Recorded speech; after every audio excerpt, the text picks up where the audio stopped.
Which one of these men do you trust more? I think I know the answer.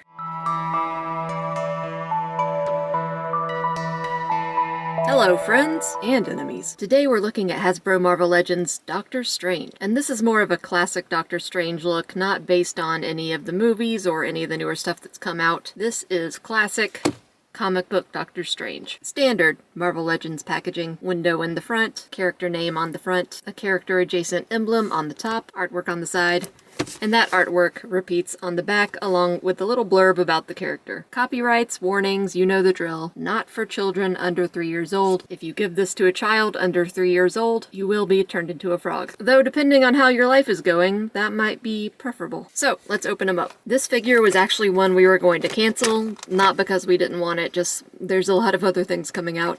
But Walmart sent it really quickly. So maybe Walmart was aware of our plans and was like, we gotta get it out to him or else they're gonna cancel.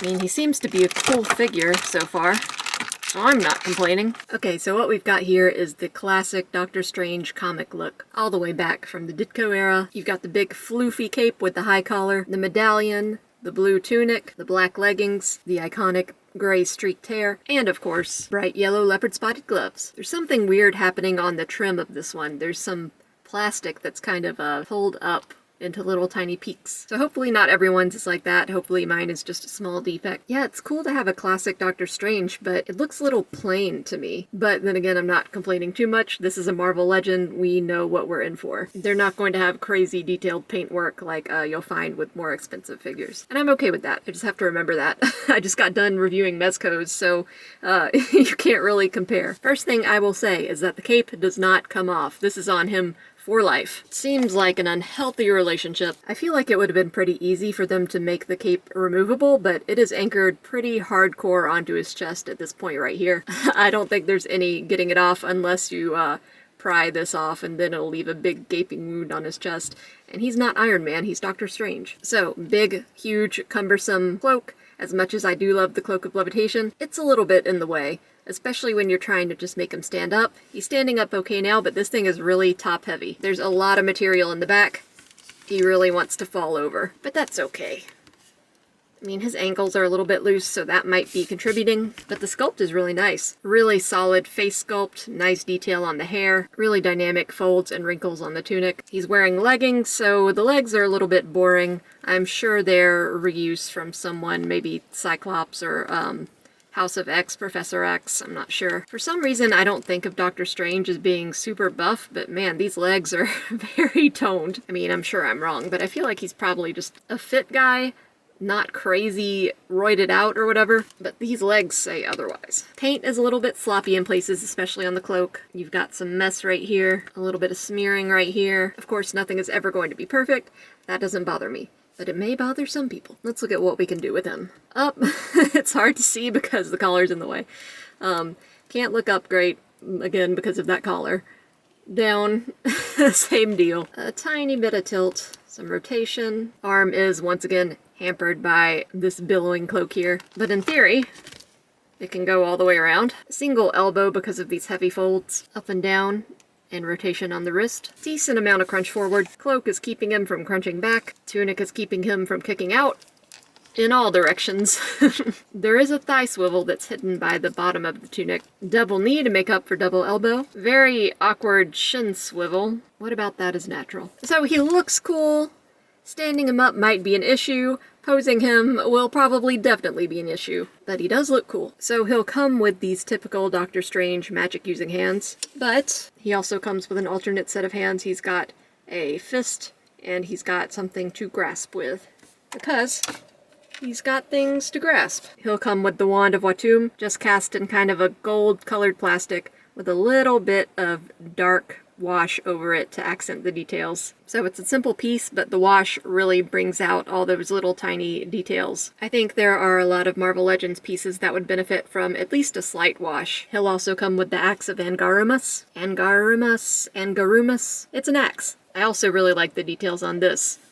I really love the Damascus patterning on the blade here. The nicks and cracks throughout the edge. The blade is cast in kind of a silvery color with more washes like we saw on the wand. So yeah, it's a cool looking weapon. Doesn't quite compare to Mythic Legion's weapons, but Mythic Legion's details sometimes in a level all their own, so I don't know if it's fair to compare. He also comes with 2 magic effects and 2 alternate heads. With this alternate head, his eyes are closed, his hair is kind of down a little bit more than before, so he's concentrating or he's about to perform a heavy-duty magic attack in the middle of a battle, who knows. And we've got an alternate blue masked head. He went around in the comics masked like this for a while, but not long enough to make it really pertinent, I don't think. It's strange that they included this, but oh, get it? Strange? Doctor Strange?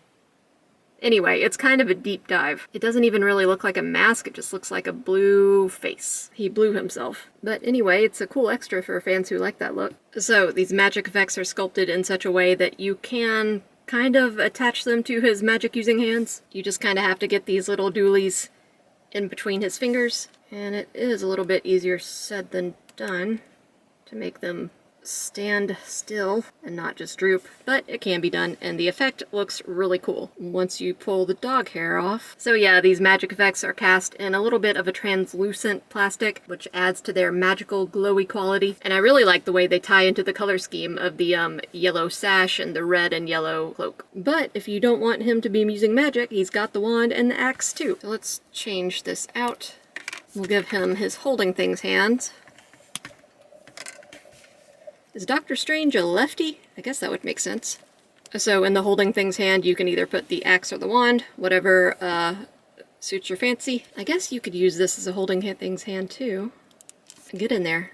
You kinda can, but it looks like he's just holding it very gingerly, which, I mean, I guess I would too if it was a magical wand. I'd want to hold it very gently. Who knows what you could do with that thing? Touch it the wrong way and someone explodes. I want to take a look at what he looks like with that masked head on. You can see a big dumbbell joint here at the neck.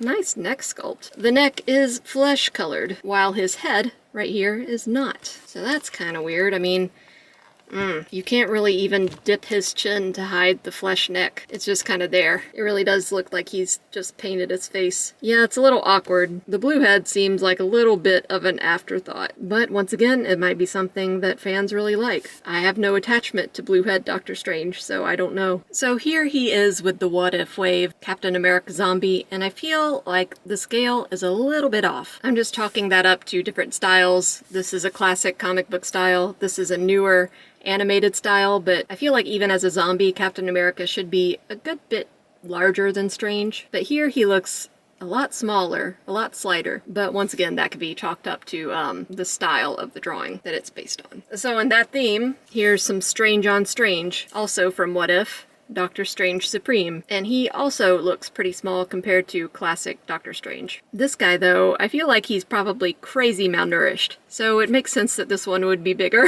Which one of these men do you trust more? I think I know the answer. Here he is next to Mezco's recent Captain Nemo release. These stack up pretty well next to one another. And just for fun, here he is next to 4 Horsemen Studios Mythic Legion's Hellfire Goblin. So this could definitely be a creature that he's fighting or something that he summoned.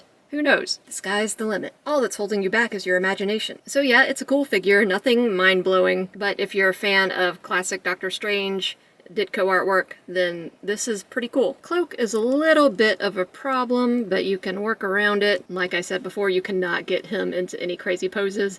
Just not with that cloak in the way. Not gonna do it. The tunic is an issue too. But he's a wizard. He doesn't need to be in any crazy poses. He can attack from afar, just standing there with his eyes closed. And really, that's how I would like to attack. If I was attacking someone, I'd like to do it while half asleep. So, thank you for watching. I hope you enjoyed this video. Likes and subscribes are very much appreciated. Comments are more than welcome. And I will see you guys on the next one.